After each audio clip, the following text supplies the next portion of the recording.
Pananakot ng party list sa COMELEC, DEDMA, baliwala sa COMELEC.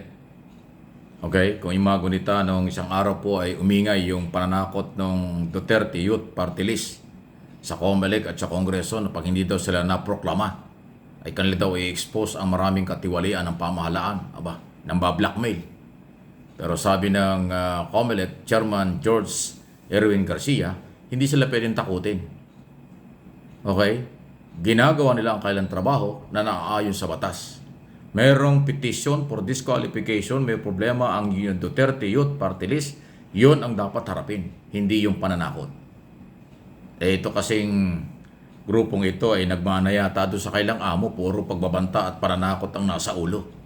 Hindi niya alam na ang mga taga-COMELEC ay independent body, constitutional body, na hindi pwedeng impluensyahan ng kahit sino kasi sila ay may mandate sa ilalim ng saligang batas na magpatakbo ng eleksyon at hindi pwede ang takutan, hindi pwede ang persahan. Kung ano ang tamang proseso, kung may kandidato, political party, individual at may nagpetisyon before COMELEC, yun ang kanilang titingnan at tatapusin bago ang proclamation. Kaya sana itong Duterte Party List na hindi mo maintindihan kung saan humuhugot ng mga sinasabi, huwag daanin sa pananakot. Ikaw pala ay maraming alam ng katiwalian sa gobyerno at sa Kongreso, bakit hindi mo ilabas? Bakit kinakailangan mo mam-blackmail pa? Kung meron kang dokumento at ebidensya, ilabas mo. Yung sinasabi mo, pag hindi ka naproklama, ilalabas mo ito. So, ibig sabihin, pag naproklama ka, mananahimik ka, dapat ilabas mo. Anong klase na youth party list yan? Yung ba yung halimbawa ng kabataan? Manakot, mang-intriga, or mag-blackmail ng gobyerno? Sandali. Hindi yan marginalized sektor pagkaganyan. Makasariling sektor yan sa aking opinion at analysis. Opinion ko po yun. Makasariling party list yan. Hindi yan pambayan. Kasi, bakit kailangan pang manakot bago mag-expose kung ano ang alam mo? Saan kaya nagmana itong mga taong ito, ha? Duterte Youth Party List po ang pinanggalingan ng ganyang klase mga statement na hindi uobra sa COMELEC kasi sila ang COMELEC ay may sariling responsibilidad sa bayan. Ito, sunod na topic na ating pag-usapan. Duterte Senador o pinakikilalang Duterte Black dapat bang mag-inhibit dito sa gagawing trial? Naku, kay Sara Duterte sa susunod na buwan. Kaya po na itatanong ito kasi ang impeachment trial at ang article of impeachment ay isang constitutional na galaw na ayon sa batas at hindi pangkaraniwang trabaho ng mga senador judge. Dapat ang mga senador nakatingin sa ebidensya, testigo na ilalabas ng prosecutor at kung paano naman idepensa ng mga abogado ng nasa sakdal ang dapat balansehin, pakinggan at aralin ng mga senador judges.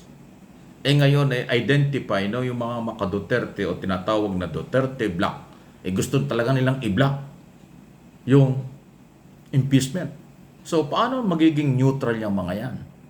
Paano magiging parehas yung mga yan? Paano masasabi mong ang kanilang magiging desisyon pagkatapos ng hearing at magdidesisyon sila kung guilty o not guilty ang akusado? Kung sila naman po ay from day one ay pro-Duterte. From day one, hindi nakatingin sa ebidensya. From day one ay nakatingin lang sa kampihan at kung ano.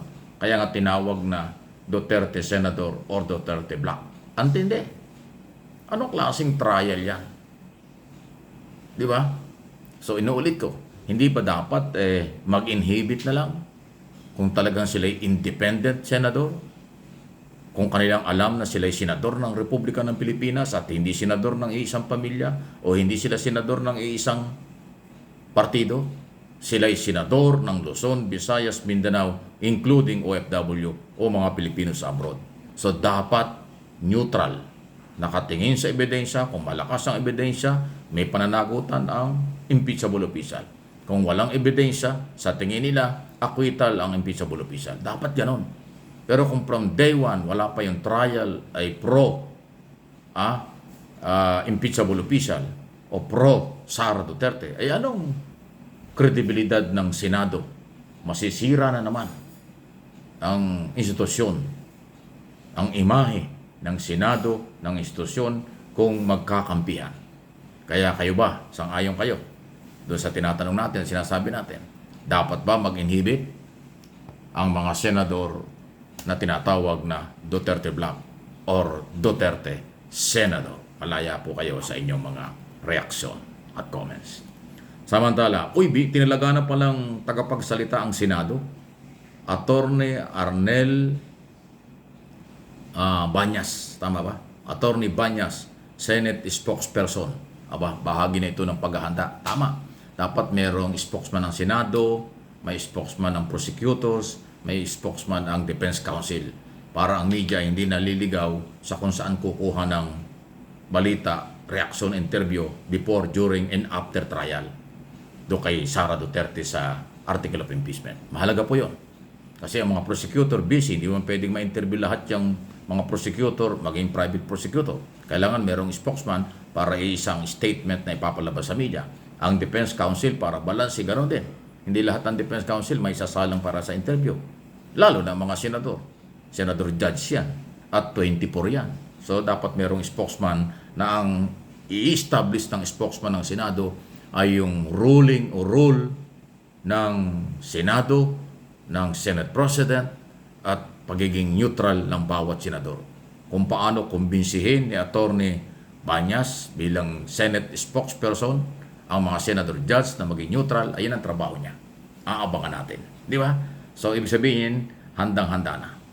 At asahan natin na itong Senate spokesperson, hindi lang sa issue ng trial, baka pati yung isapin na may kaugnayan sa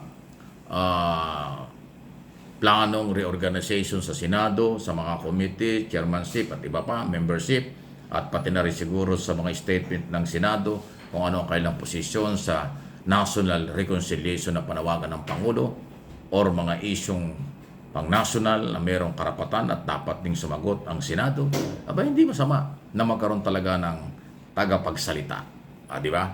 Para mayroong authority at mayroon pong konkretong mga pagbabasihan kami sa media, ang maraming media, lalo ng traditional media na kumukuha ng detalye at umiiwas sa mga fake news. Pero kung yung mga vlogger na puro chismis lang ang dala at intriga, ay hindi ho yung nakakaintindi ng tunay na mga balita mula sa spokesperson, anong kahalaga ng spokesperson, anong trabaho niyan, sa lahat kung saan man sila. Yun po yun eh.